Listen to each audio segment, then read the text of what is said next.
How are you, Kuya Roms? Call me Randall. It's my intent to hide my identity. Anyway, let me share to you my story. Nag-iisang anak lamang ako. May-ari ng malaking kumpanya ang daddy ko. Wala na rin ang mami ko. Hindi ko na siya nakalakihan. According to dad, namatay ang mami ko matapos akong ipinanganak.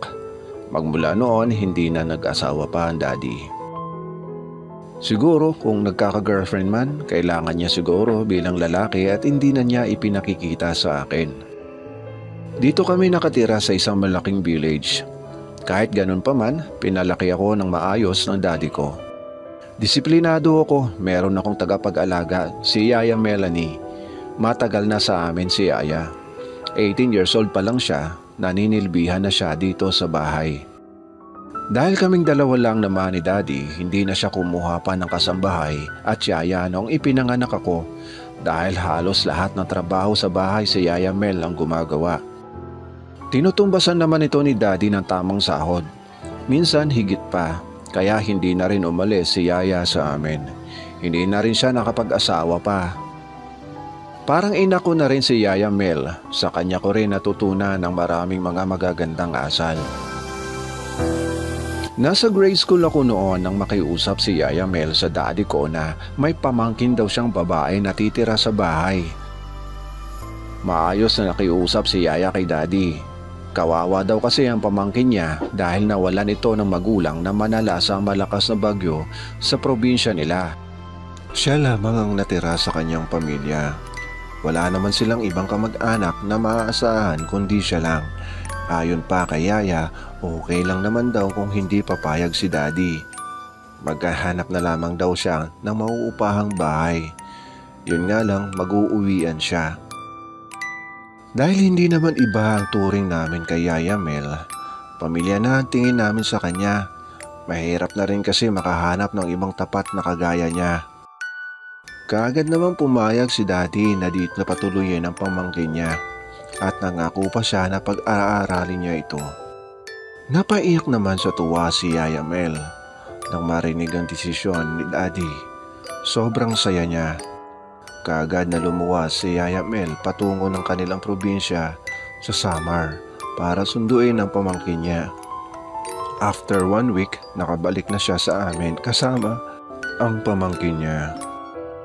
Siya si Maria Cristina, nasa grade school na rin siya.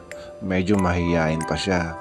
Ako naman masaya ako dahil nagkaroon ako ng makakalaro sa bahay. Puro gadget lang kasi ang tanging kalaro ko kapag walang pasok. Ngayon may makakalaro na rin ako ng ibang laro na hindi lang sa room. Marahil naisip rin ito ni Daddy para mabawasan din ang masyado kong pagbabad sa computer. Karamihan naman kasi ng mga bata dito sa village namin, nasa loob na lang din ng kwarto nila naglalaro. Bilang kapalit nga sa tapat na serbisyo ni Yaya Mel sa bahay at sa amin ni Daddy, pinag-aral niya si Maria Cristina sa eskwelahan kung saan ako pumapasok. Hanggang high school, pareho kami ng pinasukan. Para na kami magkapatid ni Cristina. Nagkaiba na lang kami ng pinasukan nang magkolehiyo na kami. Dahil magkaiba kami ng kursong kinuha. Para na kami magkapatid dalawa. Kapag may problema siya, tinutulungan ko siya. Ganon din siya sa akin. Maganda si Cristina nang nagdadalaga siya. Pero hindi siya tumanggap ng manliligaw. Tinatanong ko naman siya kung may mga lalaki rin ba na umaaligid sa kanya. Meron naman daw pero ayaw muna niya. Gusto niya makatapos dahil sa Daddy. Si Daddy daw kasi ang nagpapaaral sa kanya. Ako naman normal lang naman na nagkaka-girlfriend ako pero wala pang seryoso. Nang makatapos ako, kaagad akong pinasok ni Daddy sa kumpanya niya bilang head ng marketing department. Kailangan ko daw ng may maraming matutunan sa pagpapatakbo ng kumpanya. Pagdating ng araw, ako ang magmamana nito. Si Cristina naman na makapagtapos, kinuha siya ni Daddy para maging sekretary niya. Naging mabuti naman ang lahat sa amin. Lalo pang gumanda ang financial status ng company. Hanggang kinausap ako ni Daddy na pumunta ng Davao para sa isang business meeting.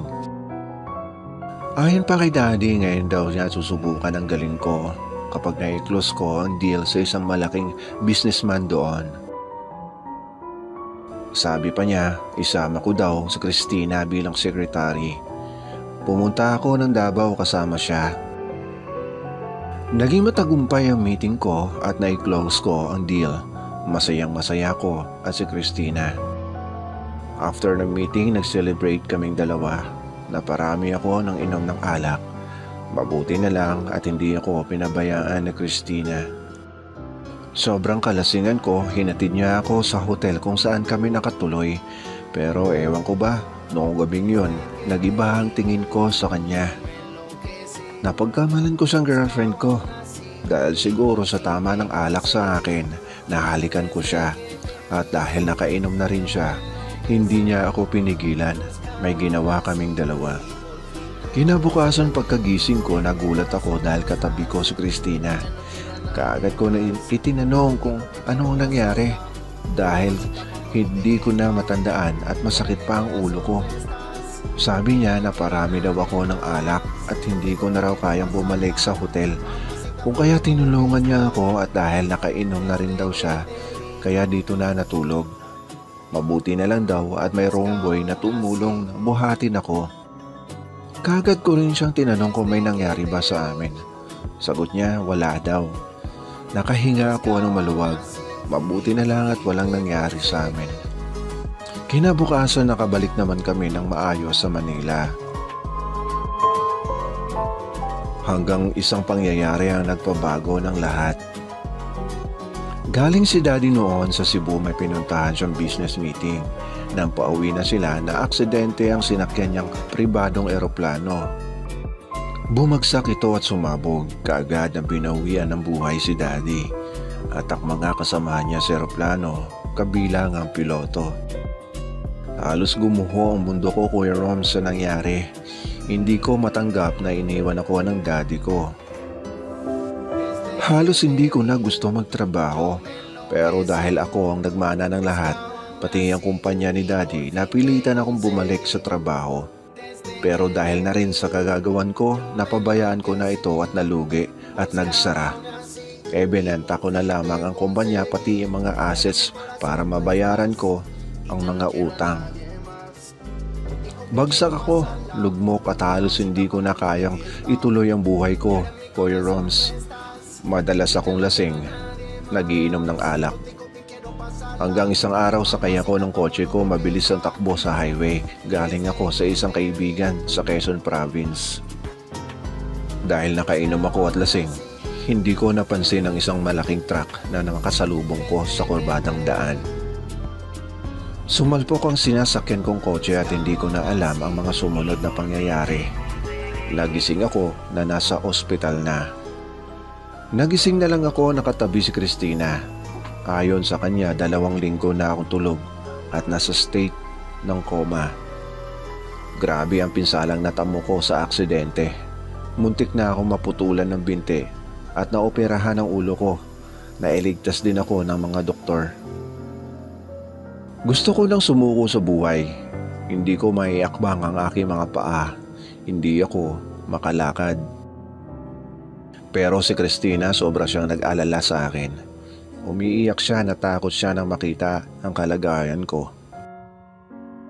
Nang makita daw niya ako sa kalagayan ko, naaalala niya ang nangyari sa pamilya niya nang manalasa sa probinsya nila ang malakas na bagyo.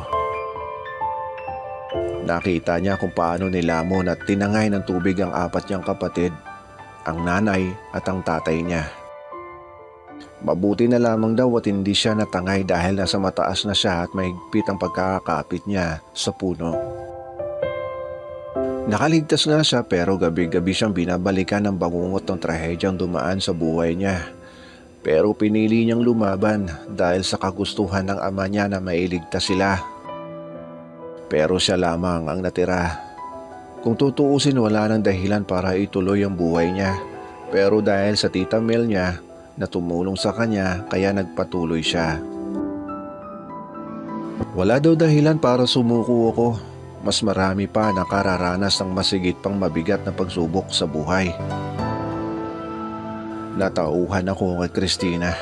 Tama siya. Tama ang mga sinabi niya. Kung buhay lamang si Daddy, ayaw niya nang nakikita niya akong ganito. Nagpasalamat ako kay Christina. Tinulungan niya akong magpagaling. Unti-unti nakarecover ako. Tinulungan niya akong muling makalakad. Muli akong nagkaroon ng lakas para lumaban sa buhay. Hanggang isang araw nakatanggap ako ng email sa isang hindi kilalang sender. May hawak daw siyang S-video namin ng aking girlfriend. Nagulat ako dahil totoo ang sinasabi ng sender. Pero ang mas nakakagulat, si Christina ang kasama ko sa video. Kuha ito noong nagpunta kami sa Davao. Kaagad namang umamin si Christina na may nangyari nga sa amin. Pero hindi niya alam kung sino ang kumuha ng video. Nanghingi ng pera ang sender sa akin. Kapag daw hindi ako nagbigay, papakalat niya ito. Kaagad ako nakipagkita at ibinigay ang gusto niya. Humingi ako ng tawad sa nagawa ko kay Christina. Sabi niya, sasabihin na daw sana niya sa akin, pero bigla naman may nangyari sa daddy ko. Napayakap ako kay Christina. Humingi ako ng tawad sa nagawa ko sa kanya, pero habang yakap ko siya, bumulong siya sa akin. 3 months na daw siyang buntis. Masayang masaya ako sa narinig ko sa kanya. Lalo ko pa siyang niyakap ng mahigpit. Pareho kaming masaya hanggang sa magsilang siya ng malusog na sanggol. Nagpakasal kaming dalawa at kahit simple lang ang buhay meron kami. Nagpapasalamat ako kay Christina dahil noong bagsak ako, itinayo niya ako at inangat para magpatuloy sa buhay. Hanggang dito na lang, Kuya Roms, at maraming salamat sa iyo, Randall.